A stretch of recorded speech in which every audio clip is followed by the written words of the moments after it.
Kingsmill, or a slight variant of it, and the only variant part of it is instead of having a blue floss tag, I'm going to use a blue holographic, and this one here's a medium. You could use, I mean this is the sort of colour I would use if which I do in some of the flies the fast, and this is a blue, basically a rayon floss. Now, tie the Kingsmill thread I'm using, just a uni thread in 8/0 in black. Hook, it's a size 12 sort of wet fly hook. You could use a Kamasan, it's this B170 or a 175. It's up to yourself. Now just run the thread down until you're in line with the barb of the hook, and then get a length, your blue holographic, and basically catch it on and take the thread round the bend, round about say maybe 2mm or so, nice and reasonably tight, and then back up. Come up with your holographic tinsel, cross your thread, and then trim away the excess. Now basically for speed, all I'm going to do here is put some UV resin on it. Tiny wee drop, you don't need a lot. And you just rub this around. This will protect the tag. It'll stop it losing its colour at the same time, obviously. Stop it getting pulled off. And get your torch and set the resin. The floss is it's a proper colour for tying this fly. The fly doesn't last as long once the fish start to pull it, because these type of flosses are just fine fibres made up, and the teeth of the fish just keep pulling on it, but you don't mind that if you're catching fish. That should do it. And then what you want, form the tail with the golden pheasant crest. This is just a standard golden pheasant crest. Now take one of the smaller feathers, catch it. Length of the tail is probably length of the body or so. So we quick look to see how it's sitting. That looks okay. Trim it the full length of the body. Then you want a fine sort of oval tinsel one here. This is Lagerton. This is a French tinsel. In this case, this, as you'll see, is an extra, well, it's extra strong, sorry. But it's a small, it's a very small. To me, it's ideal for this fly. It's enough to see that you can see the silver, but at the same time, it's not too heavy, especially when it comes to like tying off. A couple of turns to hold. Now, what I'm going to do here is make sure there's wax on your thread. I had pre-waxed the thread before I started, so the good length there. I'm just going to make sure these are tied down in the proper length. Now you need a good, say, 1.5mm anyway, for the Hackle wing jungle cock.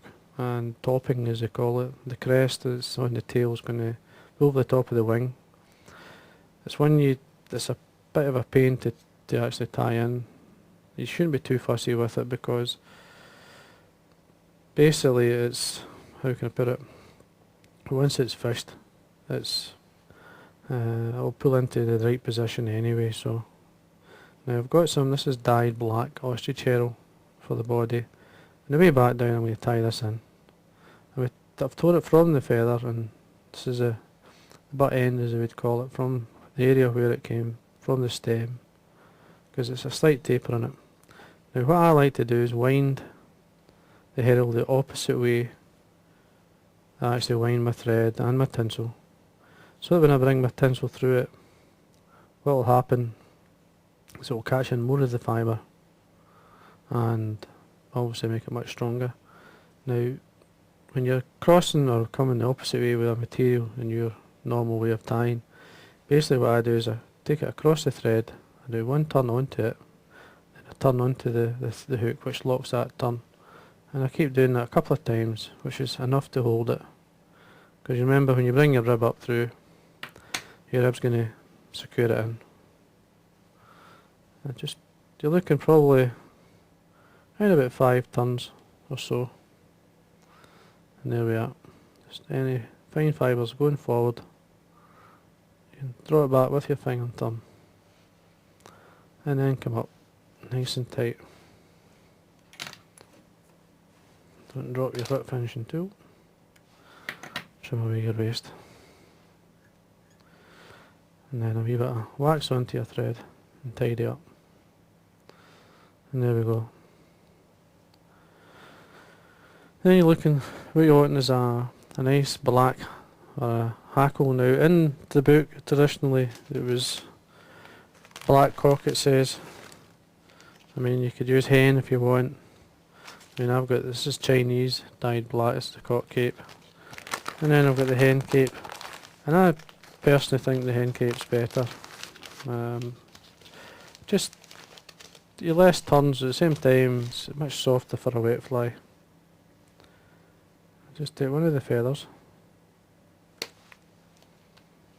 and then reveal the tip of the hackle just by pulling the fibres back, and then you can tie it on. It's got a much finer stem than the hen cape as well, and there's less bulk, and certainly need it in a fly like this. Trim away the tip.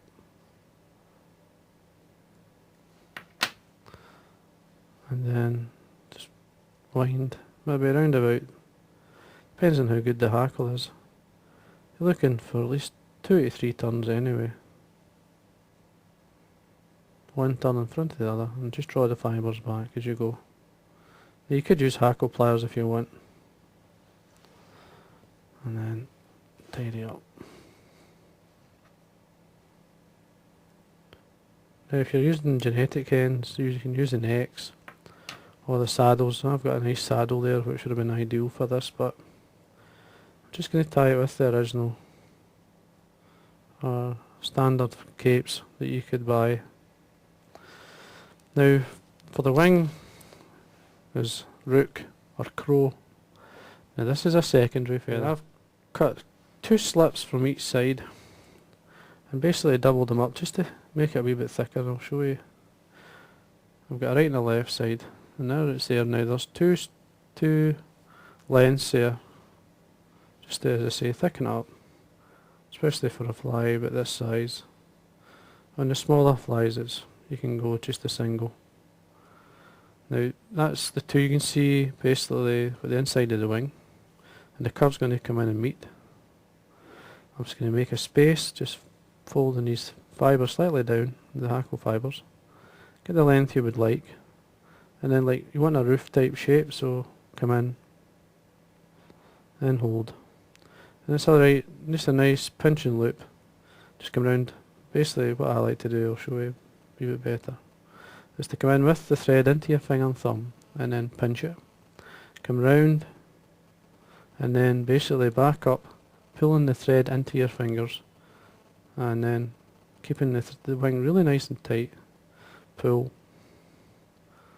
And then you want 2 or 3 more in, just to secure the wing. And there you go. I mean, not bad. I mean, it could be slightly less, it's just a wee look. I may make it smaller, I'll see. Yeah, I'm going to reduce the size, it's just a wee bit long. And just again, just come back in, just take it down maybe a mil or so.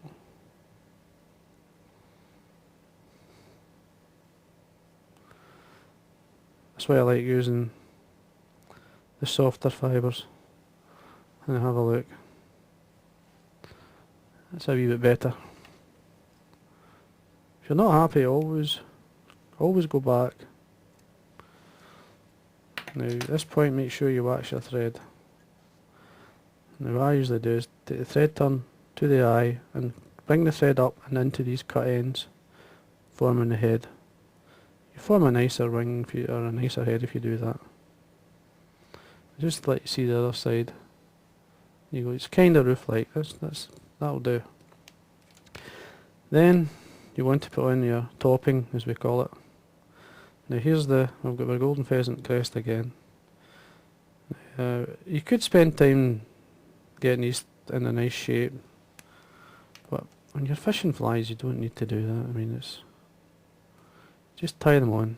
If they sit nice, great. Now obviously you want the end of this to basically reach or be in line with the end of the tail. And then I'm just going to hold it, pinch and loop like I'd put a wing on for 2 or 3 turns. Have a look. And see, that's fine. Don't be too more fussy than that. Trim away the waste.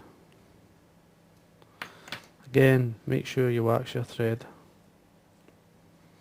Once this is in the water, it'll pull together.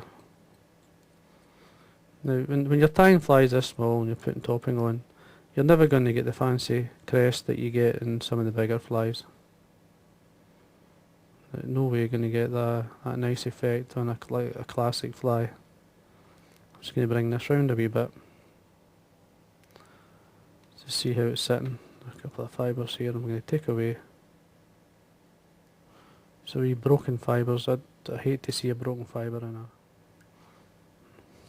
There you go. That's fine. And then you get 2 small jungle cock eyes,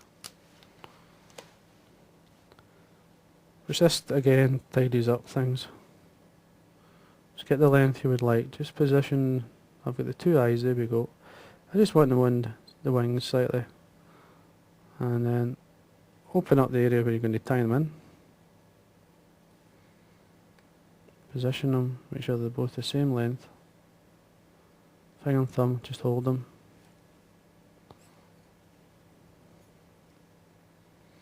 And check how they're sitting. That's fine.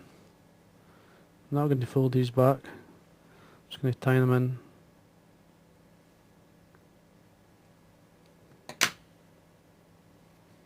Now at this point I'm going to make sure the thread is waxed. Bring the thread to the front again, and then just slightly build the head up and tying in your jungle cock. Keeping hold of the thread, don't let it go, and then come in and whip finish. Now the way I like to varnish, I get a nice solid head. My first layer is super glue. Fine layer of super glue on the head, and then finish off with varnish. Now what I'm going to do is just tap it. Don't touch the feathers. You don't just, even if you're short either side of the head, I'd rather be that than touching the feathers, because the super glue will make them as hard as iron, and then they'll just be brittle and break off, and you don't want that. Now the super glue dries in within minutes, seconds really, and much easier to use. And you can see the crest sitting basically on the top. You just what you've got is the crest tail and the topping, as they call it. It's cloaking the actual wing, and that all pulls together when it's wet. And it's a beautiful fly, the Kingsmill.